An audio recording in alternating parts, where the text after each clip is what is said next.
嗨，大家好，我是坦平树。今天是2025年6月15号，这一期咱们继续聊聊以色列，聊一聊伊朗。今天一早又是大事不好，伊朗要用导弹帮以色列洗地。我们来看一看怎么回事。最新消息，当地时间6月14日晚，也就是北京时间今天6月15日凌晨，以色列对伊朗发动了新一轮袭击。根据总台记者，就是 CCTV 综合伊朗媒体消息，伊朗首都德黑兰及大不里士、伊斯法罕、阿巴斯市等地的防空系统启动，拦截来袭目标。我看央媒报道，有一颗导弹爆炸的位置离那个记者的位置还不到300米。当地时间15日，伊朗伊斯兰革命卫队发布声明称，为回击以色列的侵略行径，伊朗伊斯兰革命卫队继续推进真实承诺3行动。他们每个行动都有代号，都有名字，显得很酷。一个叫狮子的力量，一个叫真实承诺，一诺千金。以色列的战斗机燃料生产设施和能源供应中心遭到一系列导弹袭击。声明还向以色列发出警告，假如以色列的侵略行为仍未收敛，伊斯兰革命卫队后续采取的行动将更为激烈，波及范围也会愈发广泛。伊朗人家要求不高，说你以色列你这个侵略行为如果还不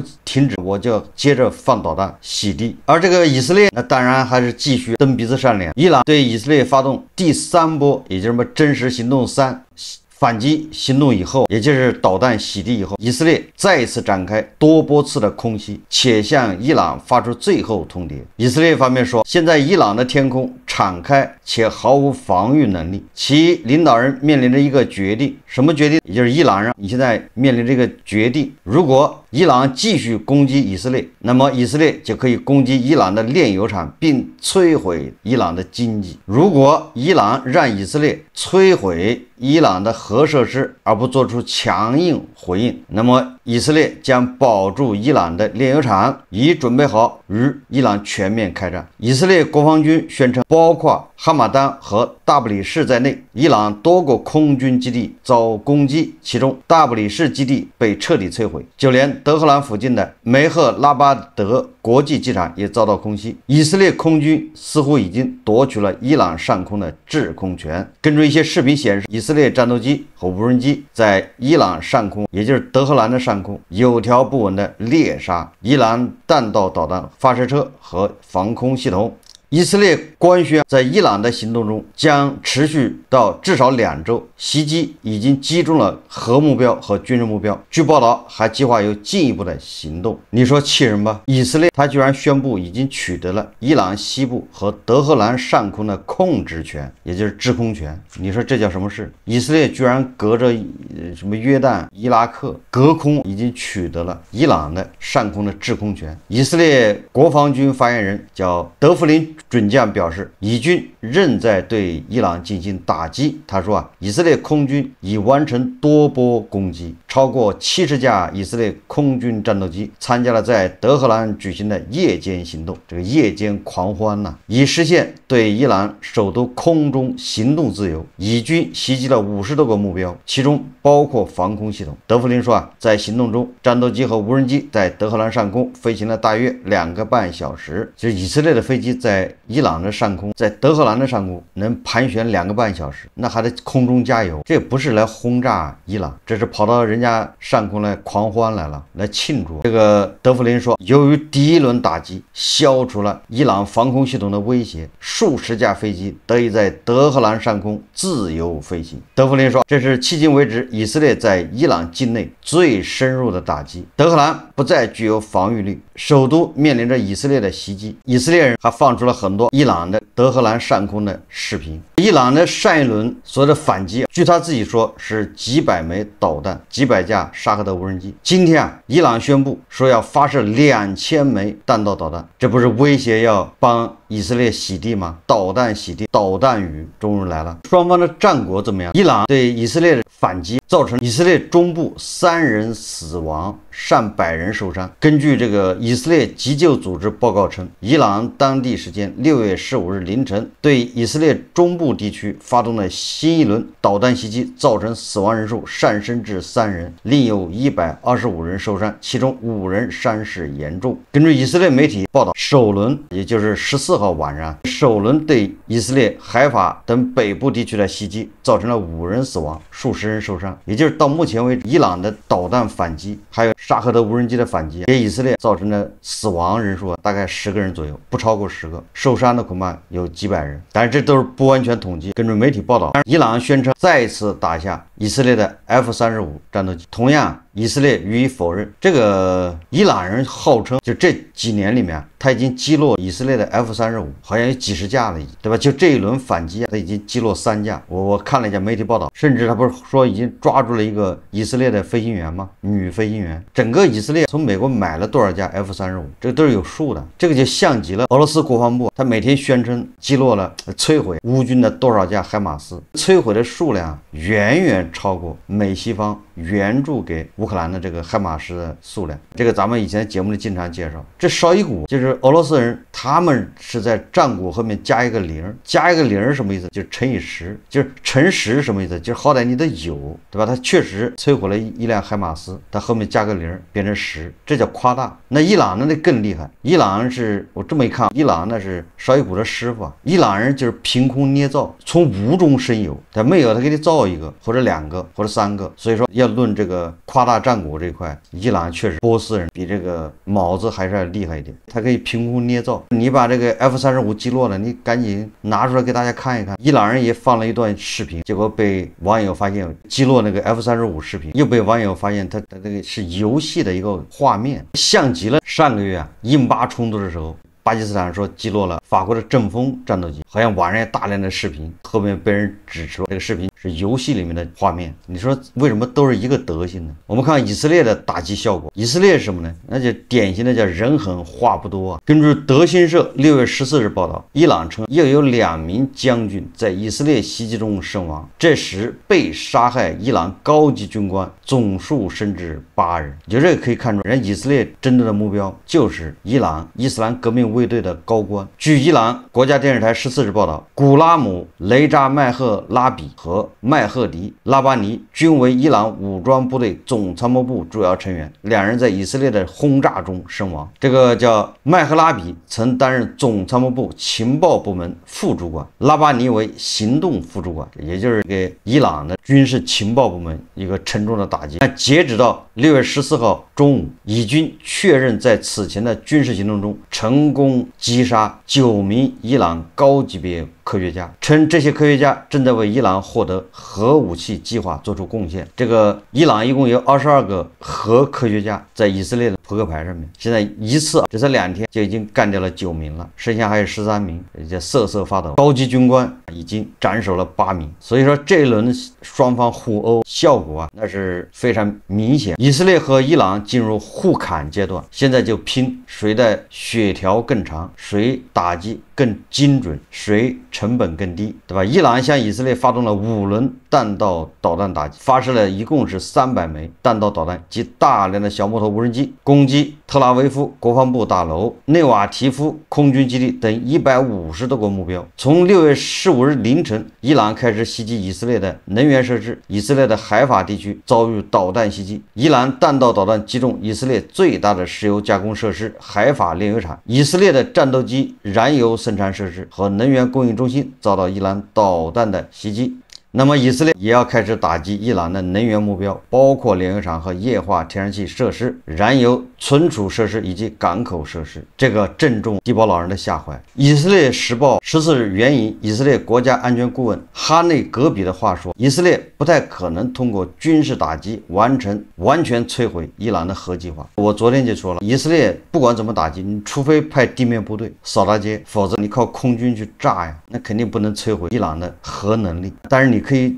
延缓迟滞伊朗造出核武器的这个计划和时间。所以说你看这个哈内格比就说，以色列在此次行动中不打算针对伊朗的政治领导层，以色列此次行动目标非常清晰，一是打击伊朗的核计划，二是打击伊朗的弹道导弹能力，三是打击伊朗能够通过地面进攻以色列的能力，四是通过外交手段长期阻止伊朗核计划创造条件。也就是你看以色列人已经放风了，军事打击还是为外交铺垫，最终还是要通过外交手段来阻止伊朗核计划创造条件。根据法新社报道，以色列国家安全顾问这个哈内格比说，以色列目前没有把伊朗的政治领导层作为袭击目标的计划。关于伊朗最高领袖哈梅内伊和他的人，目前没有杀死他们的计划，也就是现在以色列人的 F-35就在伊朗上空，就在德黑兰的上空游弋巡逻，加上以色列摩萨德地面特工的配合，可以说以色列现在要斩首谁没有那么难。伊朗的这些高级官员呢，都生活在阴影之下，高度紧张，因为随时有可能对他们进行精准打击。那头顶上就是以色列的 F-35，但是以色列人说了，这一次没有把伊朗的政治领导层作为袭击目标的计划，只打击那个伊朗武装力量，也就是打击伊朗那些军队的高层，还有核计划、核科学家。这也让哈梅内伊们吃了个定心丸，大大降低了伊朗这个高层对尿不湿的需求量。所以截止到目前，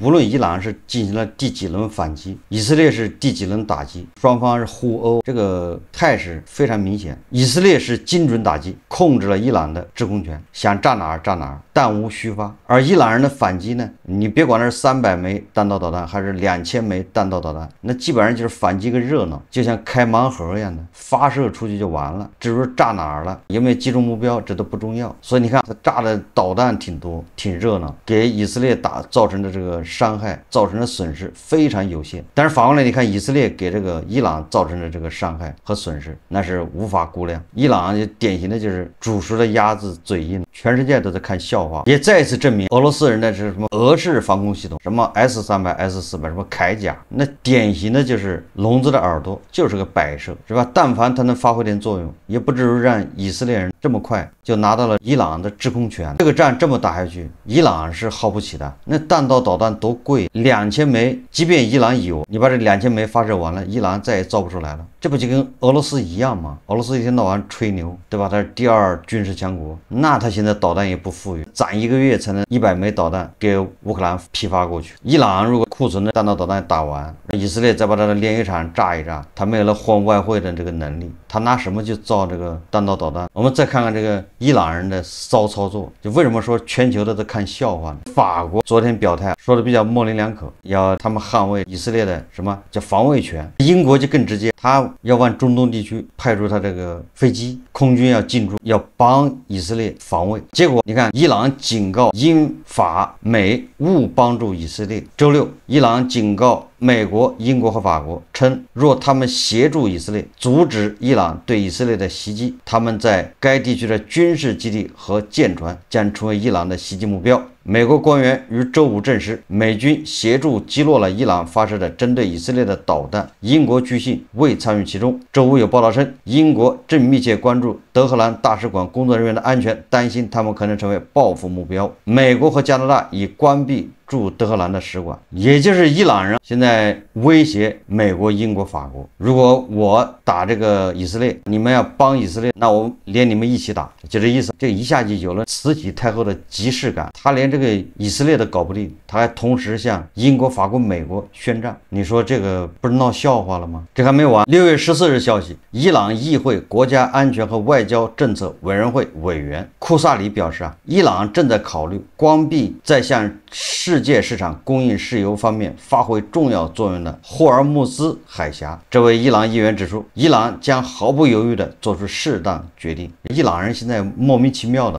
脑子有点乱，又是向美国、英国、法国宣战，又是要关闭霍尔木兹海峡，显然有点乱了。这个就有点像这个地保老人，动不动要跟全世界同归于尽、核讹诈，有点类似，只不过他这威力要小一点。就什么意思呢？就打不过，那我就绑上全世界，就我不好，大家都别想过得好，就这么个逻辑。光脚的不怕穿鞋的，这就有点那么一个也是赶，两个也是放，反正挨一个人揍也是挨揍，挨100个人揍也一样。所以这个伊朗人和这个俄罗斯人差不多一个德行，就是放最狠的话，挨最毒的打。伊朗要敢关闭霍尔木兹海峡，那这个神棍政权就基本上到头。当然了，伊朗人嘴上硬，但是身体还是很诚实的。我们看凤凰卫视报道说，尽管伊朗取消了美伊第6轮间接谈判，但原定参加谈判的伊朗副外长加里布阿巴迪14日表示，他说美国并非当前军事冲突的当事方，不应与以色列混为一谈。他表示，如果以色列停止袭击，伊朗有可能重返谈判桌。另外，加里布巴迪还为伊朗导导弹袭击以色列辩护称这是合法的自卫行为，完全符合国际法。他表示，伊朗和美国此前的和谈并未陷入僵局，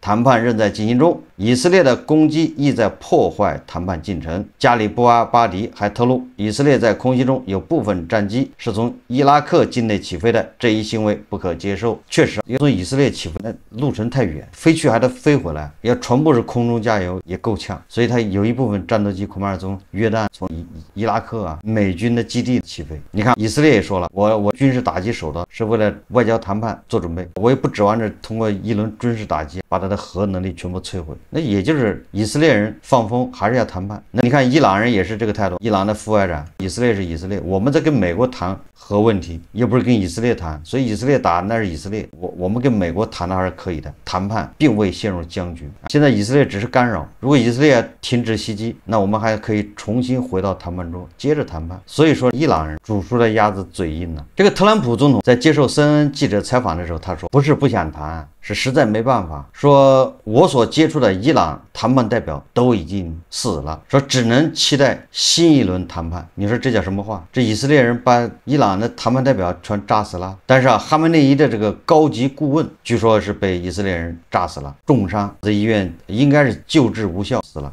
哈梅内伊的高级顾问。当地时间6月14号，俄罗斯总统助理乌沙科夫表示，当天俄罗斯总统普京与美国总统特朗普进行了通话，通话持续50分钟。在通话中，双方讨论了以色列与伊朗间的紧张局势。普京向特朗普介绍了与以色列总理内塔尼亚胡和伊朗总统佩泽西奇扬的通话情况。双方在通话中强调了防止中东冲突升级的必要性。普京谴责了以色列对伊朗的军事行动，并表达了对冲突可能升级的严重关切。普京还提到，俄罗斯准备调解以色列与伊朗的冲突。特朗普表示中东局势令人担忧。他表示，美国谈判代表愿与伊朗就核问题恢复谈判。这个也验证了咱们前天的判断，这以色列搞出这么一出，实际上就把美国和伊朗之间的核谈判给它扭转了一下方向。我在这个节目里面说过了，就类似于特朗普跟普京之间谈俄乌问题，结果乌克兰上不了桌，那乌克兰能不着急吗？对吧？你这个特朗普跟伊朗人谈核问题，以色列上不了桌，那以色列只能通过这种手段来参与谈判。所以说双方一轮又一轮的升级，互相炸，我认为差不多就到高潮了。